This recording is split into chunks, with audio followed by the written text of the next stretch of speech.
Hi friends, welcome back to study classes. So my dear friends, आज के session में discuss करने वाले हैं इनकम टैक्स के प्रीवियस ईयर के सवाल जो कि पूछे गए थे एमपीपीएससी असिस्टेंट प्रोफेसर 2017 एग्जामिनेशन के अंदर। तो आज का जो सेशन है वो एमपीपीएससी वाले स्टूडेंट्स के लिए तो रेलेवेंट रहेगा ही रहेगा। बट अगर आप यूजीसी नेट कॉमर्स की तैयारी कर रहे हैं, यूपीएचएससी की तैयारी कर रहे हैं या फिर सेट कॉमर्स की तैयारी कर रहे हैं, तो आज के सवाल आपके लिए भी प्यारे दोस्तों इंपॉर्टेंट और रेलेवेंट रहने वाले हैं। तो आइए फटाफट से इस सेशन को स्टार्ट करते हैं। चलिए, तो आगे बढ़ने से पहले एक बार फटाफट से आपको हमारे कोर्सेज की जानकारी भी दे देते हैं। तो अगर आप तैयारी कर रहे हैं यूजीसी नेट कॉमर्स या मैनेजमेंट की, तो उसके लिए पीवाई क्या उस टेस्ट सीरीज और कंप्लीट कोर्स आप चेकआउट कर सकते हैं। और अगर आप तैयारी कर रहे हैं एमपीपीएससी की, यूपीएचएससी की या फिर पीजीटी कॉमर्स की, तो भी आप चेकआउट कर सकते हैं हमारे डिफरेंट कोर्सेज को। तो डिटेल आपको सारी हमारी ऐप और हमारी वेबसाइट पे मिल जाएगी। पहले सवाल की ओर आ जाते हैं। तो पहला सवाल प्यारे दोस्तों हमारे पास स्क्रीन पे आ चुका है। तो आपके जो आंसर है वो साथ साथ आने चाहिए, चाहे ये सेशन लाइव हम नहीं ले रहे हैं, बट आपका जो प्यार है, आपके जो कमेंट्स है, आपके जो आंसर्स है, वो यहाँ पे साथ साथ बने रहना चाहिए। तभी इस सेशन में आपको भी ज्यादा इंटरेस्ट आएगा, मजा आएगा। तो सवाल बहुत ही सीधा है। The term person includes dash as per the income tax law. तो हमारा जो इनकम टैक्स लॉ है उसके अंदर जो पर्सन की डेफिनेशन दी गई है उसमें कौन कौन लोग आते हैं, ये सवाल आपसे पूछ रहा है। इंडिविजुअल, एचयूएफ, कंपनी या फिर ऑल ऑफ दीज। तो इंडिविजुअल, एचयूएफ, कंपनी, पार्टनरशिप, सभी लोग पर्सन की डेफिनेशन में आ जाते हैं। पर्सन की डेफिनेशन काफी वाइड दे रखी है इनकम टैक्स लॉ के अंदर। तो आई होप आपने जो आंसर मार्क किया होगा वो ऑप्शन नंबर डी का आंसर ही मार्क किया होगा। जो पर्सन की डेफिनेशन दे रखी है वो हमारे इनकम टैक्स लॉ के सेक्शन 231 के अंदर प्यारे दोस्तों दे रखी है। तो एक बहुत इंपॉर्टेंट सेक्शन आपके लिए एग्जामिनेशन पर्सपेक्टिव में। और इसके अंदर आपके इंडिविजुअल भी आते हैं जी, एचयूएफ भी आते हैं, कंपनी भी आती है, फर्म भी आती है, association of person, body of individual भी आती है, लोकल अथॉरिटी भी आ जाती है, और आर्टिफिशियल जुडिशियल पर्सन भी इसके अंदर आ जाते हैं। तो स्कोप काफी ज्यादा वाइड यहाँ पे रखा गया है। Answer is going to be option number D, all of the above. चलिए, तो आते हैं अगले सवाल की ओर। ये सवाल हमारे पास है, correct serial of the head of income in income tax law is. तो प्यारे दोस्तों, जब इनकम टैक्स लॉ के अंदर हम अपनी इनकम कंप्यूट करते हैं तो एक सीक्वेंस को फॉलो करते हैं। तो सीक्वेंस के अकॉर्डिंग कौन सी इनकम पहले आती है और कौन सी इनकम बाद में आती है, ये यहाँ पे हमसे पूछा जा रहा है। अब अगर मैं बात करूं इस सीक्वेंस की, तो इस सीक्वेंस के अंदर प्यारे दोस्तों सबसे पहले आती है आपकी सैलरी की इनकम। आप भी इसी ऑर्डर में पढ़ते हैं। जब आपने पहली बार इनकम टैक्स लॉ पढ़ा होगा तो आपने इसी ऑर्डर में पढ़ा होगा। सबसे पहले आपने सैलरी हेड के बारे में पढ़ाई करी होगी, फिर उसके बाद आपने हाउस प्रॉपर्टी हेड के बारे में पढ़ाई करी होगी, फिर बिजनेस और प्रोफेशन हेड की पढ़ाई करी होगी, फिर कैपिटल गेन की पढ़ाई करी होगी, और लास्ट में आपने अदर सोर्सेज की पढ़ाई करी होगी। तो इसी सीक्वेंस में हमारे पास इनकम जो है वो निकाली जाती है, कंप्यूट की जाती है। और अगर मैं इन ऑप्शंस को देखता हूं तो इनके अंदर मेरे पास जो अप्रोप्रिएट आंसर बनेगा that is going to be option number C, क्योंकि इसी के अंदर सैलरी के बाद, हाउस प्रॉपर्टी के बाद बिजनेस देखने को मिल रहा है, और सबसे लास्ट में तो जो बचा खुचा आता है वो अदर सोर्सेज में आ जाता है। तो इस तरीके से जो सीक्वेंस है वो प्यारे दोस्तों आपको याद रखना है। अगले सवाल की ओर आते हैं। Tax dash is not valid. Options हैं इवेशन, प्लानिंग, अवॉइडेंस या फिर मैनेजमेंट। देखो कौन सा इनमें से वैलिड नहीं है, कौन सा इसमें से सही नहीं है, ये चीज आपसे पूछी जा रही है। सबसे पहला दिया इवेशन, फिर दिया प्लानिंग, फिर दिया अवॉइडेंस और फिर दिया मैनेजमेंट। ये सारी टर्म्स आपको बिल्कुल क्लियर होनी चाहिए आपके एग्जामिनेशन पर्सपेक्टिव से। तो सबसे पहले अगर मैं बात करूं, सबसे पहले बात करें अगर टैक्स प्लानिंग की, तो टैक्स प्लानिंग का मतलब होता है कि आप अपनी टैक्स लायबिलिटी को किसी तरीके से प्लान आउट करने की कोशिश कर रहे हैं। आप चाहते हैं कि आपका टैक्स ज्यादा ना बने, और उसके लिए आप इनकम टैक्स लॉ के अंदर जो कंसेशंस और बेनिफिट्स दे रखे हैं आप उनको अवेल कर लेते हैं। अब यहाँ पे हमारे इनकम टैक्स लॉ में जो बेनिफिट्स हैं, आपके सेक्शन 80C वाले बेनिफिट्स आपको मिल जाते हैं, आप उनको अवेल कर लेते हैं, और जो आपको एग्जम्पशंस मिल सकती हैं आप उनको अवेल कर लेते हैं, और इसे टैक्स प्लानिंग का नाम दे दिया जाता है। इसके बाद अगर हम टैक्स अवॉइडेंस की बात करें, तो टैक्स प्लानिंग के बाद आ गया जी टैक्स अवॉइडेंस। इसमें आप टैक्स को अवॉइड कर लेते हैं। इनकम टैक्स लॉ में कोई लूप होल है अगर, तो आप उसका इस्तेमाल करते हैं और टैक्स देने से बच जाते हैं। टैक्स मैनेजमेंट की अगर मैं बात करूं, देखो टैक्स मैनेजमेंट का मतलब है कि आपके जो भी टैक्स लायबिलिटीज बनते हैं आपको वो टाइमली डिस्पोज ऑफ करने हैं। आपकी जो भी इनकम टैक्स लॉ में कंप्लायंसेस है, आपको एडवांस टैक्स डिपॉजिट कराना है, टीडीएस डिपॉजिट कराना है, अपनी जो रिटर्न्स है वो टाइमली फाइल करनी है, प्रॉपर रिकॉर्ड्स मेंटेन करने हैं।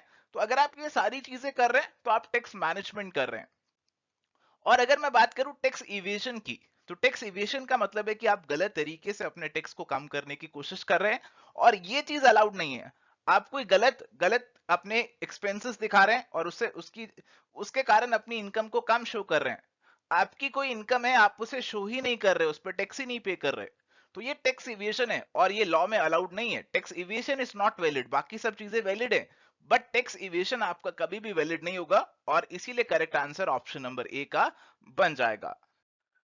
अगले सवाल की ओर आते हैं, और ये सवाल है, certain donations are deductible from gross total income under section dash of the income tax act. तो प्यारे दोस्तों, आपके डोनेशन से कौन सा सेक्शन जुड़ा हुआ है, सवाल आपसे पूछ रहे हैं, 80G, 80D, 80C या फिर नन ऑफ द अबव। तो ये सारे जो डिडक्शन वाले सेक्शन है ना, चैप्टर 6A के अंदर जो आते हैं, they are all very very important, आपके लिए बहुत इंपॉर्टेंट, एग्जामिनेशन पर्सपेक्टिव से आपको सारे मालूम होने चाहिए। 80C, 80D, 80E, 80G, ये तो बहुत बहुत इंपॉर्टेंट वाले सेक्शन है। देखो, आपकी जो 80G है ना, वो बात करते हैं डोनेशन की, कि आप जो डोनेशंस वगैरह दे रहे हैं, तो उनको हम यहाँ पे आपकी इनकम में से डिडक्शन की अलाउंस कर देंगे। जो डोनेशन आपने किया, जैसे आपने prime minister national relief fund में डोनेशन किया, कोई और फंड में डोनेट किया, कोविड के फंड में डोनेट किया, तो ये सब चीजों की आपको यहाँ पे डिडक्शन मिल जाती है एज पर सेक्शन 80G। तो 80G यहाँ पे हमारा आंसर बनेगा।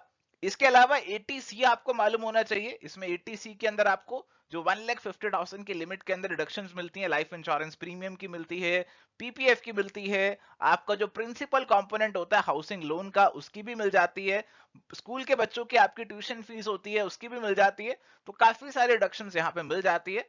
और 80D जो है वो आपका यहाँ पे मेडिक्लेम से जुड़ा हुआ है, आप जो हेल्थ इंश्योरेंस प्रीमियम पे करते हैं उसका रिडक्शन आप यहाँ पे ले सकते हैं। तो फिलहाल इस सवाल का जो आंसर बनेगा, that is going to be option number A, and I hope आप सभी ने इसका आंसर एकदम सही दिया, एकदम बढ़िया दिया।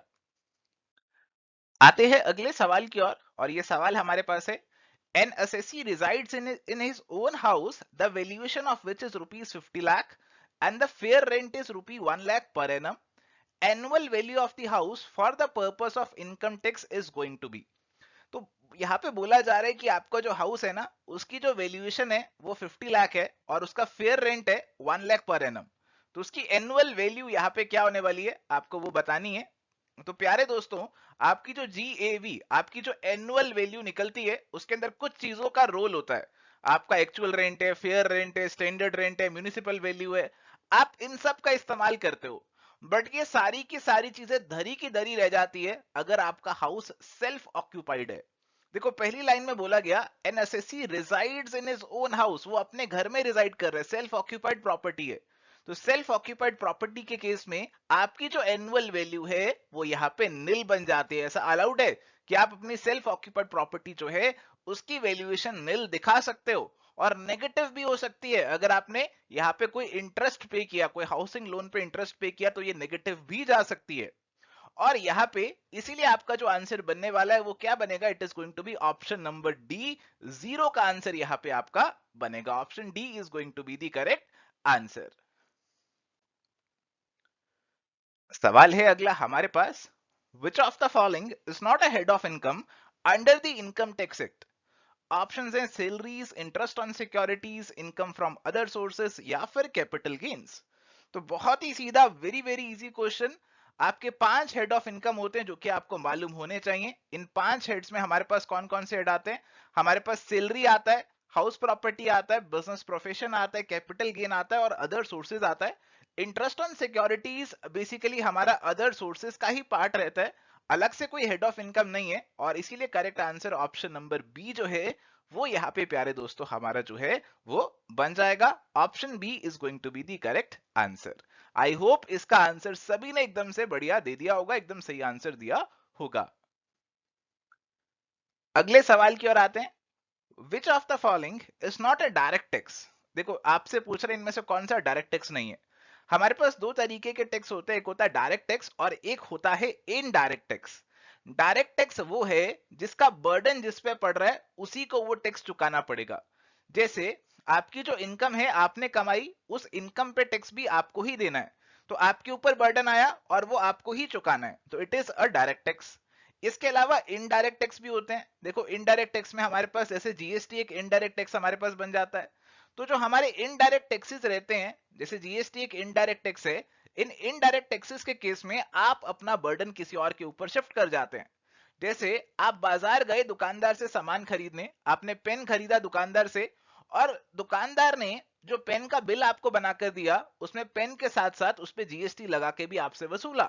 दुकानदार की जिम्मेदारी थी कि उसको जीएसटी सरकार को देना है, और उसने अपनी जिम्मेदारी, अपना जो बर्डन आ रहा था टैक्स का, वो आपके ऊपर ट्रांसफर कर दिया, आपके ऊपर पास ऑन कर दिया। और इनडायरेक्ट टैक्स का ये क्लासिक एग्जांपल यहाँ पे बन जाता है। अब इनमें से हमारे पास ही इनकम टैक्स जो है वो डायरेक्ट टैक्स है, आपको खुद देना है। वेल्थ टैक्स भी एक डायरेक्ट टैक्स है, आपकी वेल्थ पे आपको पे करना है, हालांकि अब वेल्थ टैक्स नहीं लगता है। इनकम टैक्स लॉ के अंदर ही इसके जो कुछ प्रोविजन है वो डाल दिए गए हैं। गिफ्ट टैक्स की अगर हम बात करें, तो गिफ्ट टैक्स भी अगेन इनकम टैक्स लॉ का ही पार्ट है। आपको जो गिफ्ट्स मिलते हैं उनका टैक्सेशन आप इनकम टैक्स के अंदर ही करते हैं, तो they are all direct taxes. Production tax हमारे पास यहाँ पे डायरेक्ट टैक्स नहीं बनेगा। और यहाँ पे अब तो हमारे पास जो है वो इनडायरेक्ट टैक्सेस को सब्स्यूम करता हुआ जीएसटी आ चुका है। ऑलमोस्ट सभी मेजर इनडायरेक्ट टैक्सेस इस जीएसटी का पार्ट ही बन चुके हैं। तो जीएसटी के बारे में भी आपको बेसिक क्लैरिटी, बेसिक आइडिया होना बहुत जरूरी है कि 1 जुलाई 2017 से हमारे देश के अंदर ये नया कानून आया था, और इसके जो भी इंपॉर्टेंट प्रोविजंस हैं वो आपको यहाँ पे पता होना चाहिए। फिलहाल आंसर यहाँ पे बनता है option number D, production tax का। एंड आई होप आप सभी ने आंसर सही गेस किया होगा। तो प्यारे दोस्तों, अगला सवाल हमारे पास है, बहुत ही इंटरेस्टिंग सवाल है। Tax management is done, options हैं before tax planning, after tax planning, middle of tax planning, या फिर नेवर। तो टैक्स मैनेजमेंट की अगर मैं बात करूं कि आपको अपने टैक्सेस को मैनेज करना है, तो टैक्सेस को अगर आपको मैनेज करना है तो वो आपको कब मैनेज करना है, प्लानिंग से पहले करना है या प्लानिंग के बाद में करना है। देखो आपकी जो मैनेजमेंट है वो साथ साथ चलती रहेगी, बट जो आप टैक्स प्लानिंग कर रहे हैं वो आप फ्यूचर के लिए कर रहे हैं। आपने आज कोई इन्वेस्टमेंट करी, आज कोई सेविंग करी कि आपकी फ्यूचर में टैक्स लायबिलिटी कम हो जाए, तो that will be part of tax planning. But आपकी आज की जो कि इनकम टैक्स की कंप्लायंसेस है वो कर रहे हैं, जो भी आपको रिटर्न्स फाइल करनी है, जो भी गवर्नमेंट को इन्फॉर्मेशन देनी है, जो अपने एम्प्लॉयर को इन्फॉर्मेशन देनी है, वो सब चीजें अगर आप कर रहे हैं, that is going to be part of tax management. तो टैक्स प्लानिंग बेसिकली आपकी फ्यूचरिस्टिक रहती है, और टैक्स मैनेजमेंट आपके करंट सिनेरियो से ज्यादा जुड़ी हुई रहती है। और इसीलिए हम कहते हैं कि टैक्स प्लानिंग थोड़ा सा फ्यूचर ओरिएंटेड है, और टैक्स मैनेजमेंट तो आपकी रोजाना का पार्ट है। तो टैक्स मैनेजमेंट आपको पहले करनी है, और टैक्स प्लानिंग जो है वो फ्यूचरिस्टिक है, और वो इसके बाद में आ जाती है। और इसीलिए करेक्ट आंसर इस क्वेश्चन का जो बनेगा, that is going to be option number A. Option number A का आंसर प्यारे दोस्तों यहाँ पे बनने वाला है। अगला सवाल हमारे पास है, what will be the assessment year of the financial year 2017-18। अरे बहुत ही आसान सवाल है, इस सवाल में तो कुछ भी मुश्किल नहीं है। तो हमें बताना है कि जो 2017-18 फाइनेंशियल ईयर है उसका असेसमेंट ईयर क्या होगा। तो आप सभी जानते हैं कि आपका प्रीवियस ईयर होता है पिछला साल, असेसमेंट ईयर होता है उससे अगला साल। तो जिस साल में आप कमाई कर रहे हैं that is your previous year, जिस साल में आप अपनी रिटर्न भरते हैं finally that is your assessment year. आपकी प्रीवियस ईयर की इनकम असेसमेंट ईयर में असेस होती है, आप उस पर रिटर्न फाइल कर लेते हैं। तो अगर फाइनेंशियल ईयर 17-18 है तो आपका असेसमेंट ईयर इससे एक अगला बन जाएगा, यानी कि 2018-19 का असेसमेंट ईयर हमारा यहाँ पे बन जाएगा। बहुत ही सिंपल चीज, correct answer option number C. I hope किसी ने गलत आंसर नहीं दिया होगा। चलिए, तो सवाल यहाँ पे हमारे पास है, monthly pension on retirement is. तो हमारी जो रिटायरमेंट के बाद हमें मंथली पेंशन मिलती है, वो इनमें से कौन सी कैटेगरी में आएगी? Exempted income, income from other sources, taxable income under salary head, या फिर कैजुअल इनकम। देखो अगर आपकी पेंशन एग्जम्प्टेड नहीं है, नॉर्मल पेंशन की हम यहाँ पे बात कर रहे हैं, हम यहाँ पे कोई स्पेसिफिक केस की बात नहीं कर रहे हैं। नॉर्मली अगर आपको पेंशन मिल रही है रिटायरमेंट के केस में, तो that is going to be taxable. आपको उस पर टैक्स देना पड़ेगा, मंथली पेंशन है तो टैक्स उस पर देना पड़ेगा आपको। और आप उसे कहां पे शो करेंगे, कौन सी इनकम की तरह शो करेंगे? क्या हम उसे अब सैलरी इनकम मानेंगे, क्योंकि अब हमारे पास रिटायर हो चुके हैं, एम्प्लॉय हैज रिटायर्ड, तो क्या वो सैलरी इनकम आनी चाहिए, या फिर उसे अदर सोर्सेज का पार्ट बना दिया जाए? तो आपको अब इनमें से चूज करना है जी, अदर सोर्सेज है या फिर सैलरी हेड है। देखो आपकी जो मंथली पेंशन होती है वो आपको मिल रही है क्योंकि आपने नौकरी करी थी, काम किया था, it arises because of your employer employ relationship, और इसीलिए इसे सैलरी हेड में टैक्सेबल कर दिया जाता है। Even after you have retired you have to pay your tax under the head salary. और इसीलिए आपका जो करेक्ट आंसर प्यारे दोस्तों बनने वाला है, that is going to be option number C is going to be the correct answer. I hope आपने इसका आंसर भी एकदम सही दिया होगा। तो आज का छोटा सा सेशन ये था आपके साथ। इनकम टैक्स के ज्यादा सवाल नहीं थे, बट जितने भी थे हमने आपके साथ डिस्कस किए। बहुत इंटरेस्टिंग सवाल थे। आपका क्या स्कोर रहा इस टेस्ट के अंदर वो आप हमें बता सकते हैं। और अगर आप चैनल पे नए हैं तो फटाफट से सब्सक्राइब कर लीजिए। इसका पीडीएफ हमारे टेलीग्राम चैनल पे आपको मिल जाएगा। आप हमारे कोर्सेज के बारे में जानकारी लेना चाहते हैं तो आप हमारी ऐप डाउनलोड कर सकते हैं गूगल प्ले स्टोर से। इसके अलावा आप हमें क्वेरी है तो मेल कर सकते हैं या फिर कॉल या व्हाट्सएप कर सकते हैं। ये नंबर यहाँ पे आपको नीचे दिया गया है। आज के लिए इतना ही। Thank you, bye, take care, all the best.